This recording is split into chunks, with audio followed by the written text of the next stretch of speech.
നാടിന് പ്രയോജനമുള്ള വ്യക്തിയല്ലേ നാട്ടുകാർക്ക് ഞങ്ങൾക്ക് ആവശ്യം ആണല്ലോ. സഖാവ് ഔദ്യോഗിക സാധനം കിട്ടിയപ്പം തന്നെ നാടിന് വേണ്ടി കിട്ടിയിട്ടുള്ള നല്ല ഒരു ഇതുണ്ട്. അത് ഞങ്ങൾക്ക് ഏറ്റവും സന്തോഷമാണ്. ഇനിയും വളർന്നു വരുന്നൊരു തലമുറയാണ്. വളർന്ന് തന്നെ വരണം. വളർന്ന് നമ്മുടെ നാടിനെ നാടാക്കിയെടുക്കണം. അതാണ് ഞങ്ങളുടെ ഇഷ്ടം, അതാണ് ഞങ്ങളുടെ ധൈര്യം, ഞങ്ങളുടെ വിശ്വാസം. അങ്ങനെ വേണ്ടുന്ന അനുഗ്രഹങ്ങളെല്ലാം ഞങ്ങളുടെ ഭാഗത്തു നിന്നുണ്ടാകും. അത് മതിയല്ലോ. എനിക്കൊരു അനുഭവം ഉണ്ടായി. എൻ്റെ കുഞ്ഞിനൊരു കുഞ്ഞുണ്ടായി. അതിന് മാസദേഹം ഉണ്ടായതാണ്. പിന്നീട് അതിനെ ആശുപത്രി കൊണ്ടുപോയൊരു കേസ് കേട്ട് വന്ന് ഞാൻ ചെന്ന് ആവശ്യപ്പെട്ടു. അന്നേരം തന്നെ ആ സെക്കൻഡിൽ ഞാൻ ഇരിക്കാൻ എന്നോട് വിളിച്ച് പറഞ്ഞത് എൻ്റെ ഒരു ബ്രദർ വരുന്നുണ്ടെന്നാണ്. അവർ അവിടെ ചെന്ന് കഴിഞ്ഞു. എൻ്റെ കുഞ്ഞിനെ പറഞ്ഞു അവിടെ വിളിച്ചു. എൻ്റെ കുഞ്ഞിന് വേണ്ടുന്ന എല്ലാവിധ സപ്പോർട്ടുകളും ചെയ്ത് എൻ്റെ കുഞ്ഞിന് ചെയ്യാവുന്ന എല്ലാ നന്മകളും അവർ ചെയ്തിട്ടുണ്ട്. അങ്ങനെ വേണം നാട്ടിൽ വളർന്നു വരുന്ന ഒരു വ്യക്തി തലമുറ. ഒരു ഒരു ഒരു ഒരു യൗവനക്കാരത്തിയാണ്. അത് വളർന്നു വരണം. വളർന്നു വന്ന് നാടിനും വീടിനും പ്രയോജനം. അത് രാഷ്ട്രീയവും മറ്റൊന്നും നോക്കിയല്ല. രാഷ്ട്രീയ കാര്യങ്ങളൊന്നും നോക്കാതെ പോലും നമ്മുടെ ഏത് സാഹചര്യത്തിനും വിളിച്ചു പറഞ്ഞാൽ ഓടി വരുന്നൊരു വ്യക്തിയാണ്. എൻ്റെ അനുഭവത്തിൽ കൂടെയാണ് ഞാനീ പറഞ്ഞത്. ഞാൻ പല കേസുകെട്ടുകൾ എന്നിൽ കൂടെ അദ്ദേഹം പലർക്കും ഉണ്ടാക്കി കൊടുത്തിട്ടുണ്ട്. അവിടെ അവർ നല്ല അനുഗ്രഹമാണ്. എനിക്ക് ജയിച്ചു വരണേ എൻ്റെ ദൈവമേ എന്നൊരു ആഗ്രഹമാണ്. എൻ്റെ ഒരു സഹോദരിയാണ്, എൻ്റെ കൂടപ്പിറപ്പാണ്.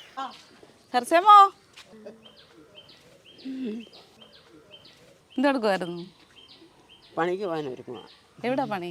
ഇവിടെ മോടിയിൽ. മോടിയിൽ. എന്താ പെട്ടെന്ന് സങ്കടം വരുന്നേ?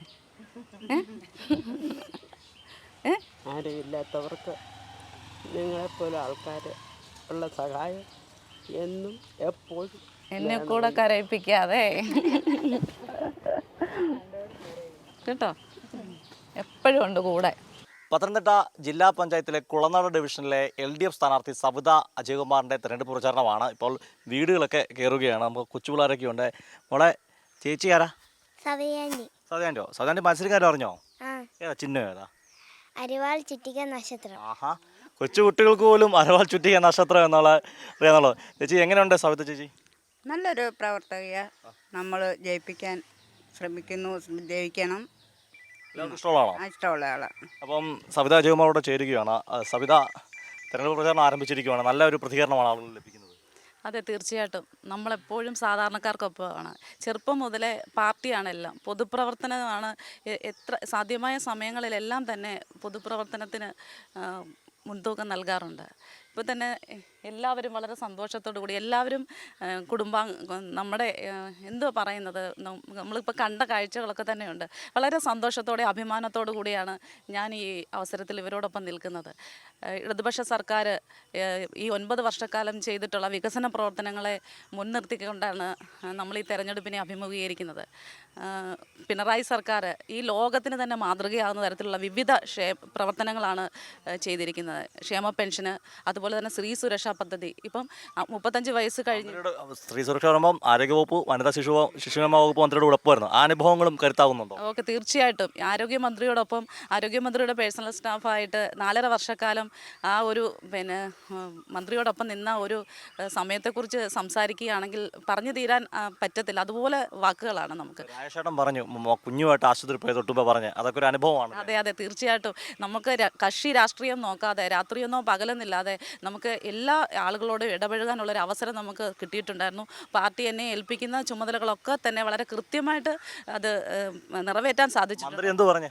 മന്ത്രിക്ക് വളരെയധികം സന്തോഷമാണ്. മന്ത്രി പറയുന്നു, ഇപ്പം നമ്മൾ ഈ 4.5 വർഷക്കാലം മന്ത്രിയോടൊപ്പം നിന്ന് എല്ലാവർക്കും വേണ്ട സഹായങ്ങൾ നമുക്ക് ചെയ്യാൻ സാധിച്ചിട്ടുണ്ട്. ഇനിയും ഒരു അവസരം കൂടി പാർട്ടി എന്നെ ഏൽപ്പിച്ചിരിക്കുകയാണ്. ആ ചുമതല കൃത്യമായിട്ട് മന്ത്രി എന്നോട് മറ്റൊരു കാര്യം സൂചിപ്പിച്ചിട്ടുള്ളതെന്ന് പറഞ്ഞാൽ, സവിത, നമ്മുടെ ഓഫീസിൽ വരുന്ന ഒരാളോട് പോലും നമ്മൾ രാഷ്ട്രീയം നോക്കാതെ വേണം നമുക്ക് അവർക്ക് വേണ്ട സഹായങ്ങൾ ചെയ്യാനായിട്ട്. അത് ഇതുവരെയായിട്ട് നമ്മൾ സഹായങ്ങൾ, കാരണം ആശുപത്രി സഹായങ്ങൾ ചെയ്യുന്നതിന് നമുക്കൊരു രാഷ്ട്രീയം നോക്കേണ്ട ആവശ്യമില്ല. അങ്ങനെ എല്ലാവർക്കും വേണ്ട സഹായങ്ങൾ നമുക്ക് ഇതുവരെ ചെയ്യാൻ സാധിച്ചു എന്നുള്ളതാണ് എനിക്ക് പറയാനായിട്ടുള്ളത്. വളരെ സന്തോഷത്തോടു കൂടിയാണ് ഞാൻ ഈ ഒരു സ്ഥാനാർത്ഥിയായിട്ട് ഇന്ന് ഇവിടെ നിൽക്കുന്നത്. ഈ കഴിഞ്ഞ 5 വർഷക്കാലം ശ്രീ അജയകുമാർ നടത്തിയ വികസന പ്രവർത്തനങ്ങൾ നമുക്ക് ചൂണ്ടിക്കാട്ടാതിരിക്കാൻ പറ്റില്ല. കാരണം ആ വികസനത്തിൻ്റെ തുടർച്ചയാണ് ഇപ്പോൾ ഈ ഒരു നടക്കുന്നത്. നടക്കുന്ന ഈ സ്ഥാനാർത്ഥി നിർണ്ണയവുമായി ബന്ധപ്പെട്ട് നമ്മൾ എവിടെ വോട്ട് അഭ്യർത്ഥിക്കാൻ ചെന്നാലും വികസന പ്രവർത്തനങ്ങൾ ഈ 5 വർഷക്കാലം ഈ കുളനട ഡിവിഷനിൽ നടത്തിയ വികസന പ്രവർത്തനങ്ങൾ എല്ലാവരും ചൂണ്ടിക്കാണിക്കുന്നുണ്ട്. അത് നമ്മുടെ വിജയത്തിലേക്കുള്ള നല്ലൊരു ചവിട്ടുപടിയാണെന്നാണ് എനിക്ക് സൂചിപ്പിക്കാനായിട്ടുള്ളത്. തീർച്ചയായിട്ടും ആളുകളൊക്കെ ഉണ്ട്. അമ്മ സന്തോഷത്തിലാണോ? എങ്ങനെയാ ജയിക്കോ? ജയിക്കും. അമ്മ ആശാവർക്കറാ അല്ലേ? അതെ, ആശാവർക്കർമാർക്ക് ഇപ്പോൾ 1000 രൂപ സർക്കാർ വർദ്ധിപ്പിച്ചു. വർദ്ധിപ്പിച്ചു. നല്ല നല്ല കാര്യം. വെറും 500 രൂപയായി കിടന്നതാണ്. അപ്പം നമുക്കിപ്പം ഇപ്പം 1000 കൂടെ കൂട്ടുമ്പോൾ 8000 ആയി. അപ്പം തിരഞ്ഞെടുപ്പ് പ്രചരണമാണ്. ചേട്ടാ സവിത മത്സരിക്കുകയാണ്, നിങ്ങളുടെ നാട്ടുകാരിയാണ്, അടുത്ത വീടാണ്. എങ്ങനെയാണ്? എനിക്കുണ്ടായ അനുഭവം എന്ന് പറഞ്ഞാൽ എൻ്റെ അളിയൻ എൻ്റെ അമ്മ മരിച്ചപ്പോൾ ഇവിടെ വന്നിരുന്നു. അവൻ പുള്ളിക്ക് സുഖമില്ലാതായി റാന്നി ആശുപത്രിയിലാക്കി. റാന്നി ആശുപത്രിയിൽ നിന്ന് അവർ നോക്കിയിട്ട് പറഞ്ഞു എത്രയും പെട്ടെന്ന് മെഡിക്കൽ കോളേജ് കൊണ്ടുപോകാൻ പറഞ്ഞു. അപ്പോൾ മെഡിക്കൽ കോളേജ് കൊണ്ടുപോയി. അവ രാത്രിയായി ഞാൻ ഉടനെ സൗദയെ വിളിച്ച് എൻ്റെ കൂടെ തന്നെ കോട്ടയത്ത് വന്ന് അവിടെ വന്ന് വേണ്ട കാര്യങ്ങളെല്ലാം ചെയ്ത് സവിത വന്നു കഴിഞ്ഞാൽ ഡോക്ടർമാരെല്ലാം വന്ന് വേണ്ട കാര്യങ്ങളെല്ലാം ചെയ്തു. പക്ഷേ പരിശോധിച്ചപ്പോൾ ആൾക്ക് ക്യാൻസറായിരുന്നു, ആൾ മരിച്ചുപോയി. ഓരോ ആളുകളും അവരുടെ അനുഭവമാണ് വിവരിക്കുന്നത്. എന്തായാലും സവിത അജയകുമാറിന് എല്ലാവിധ വിജയ ആശംസകളും നേരുകയാണ്. വിജയിക്കട്ടെ എന്ന് ആശംസിക്കുന്നു. ക്യാമറമാൻ അഖിലേഷ് കുടുംബോടൊപ്പം സുജിറ്റി ബാബു, കൈരളി ന്യൂസ്, പത്തനംതിട്ട.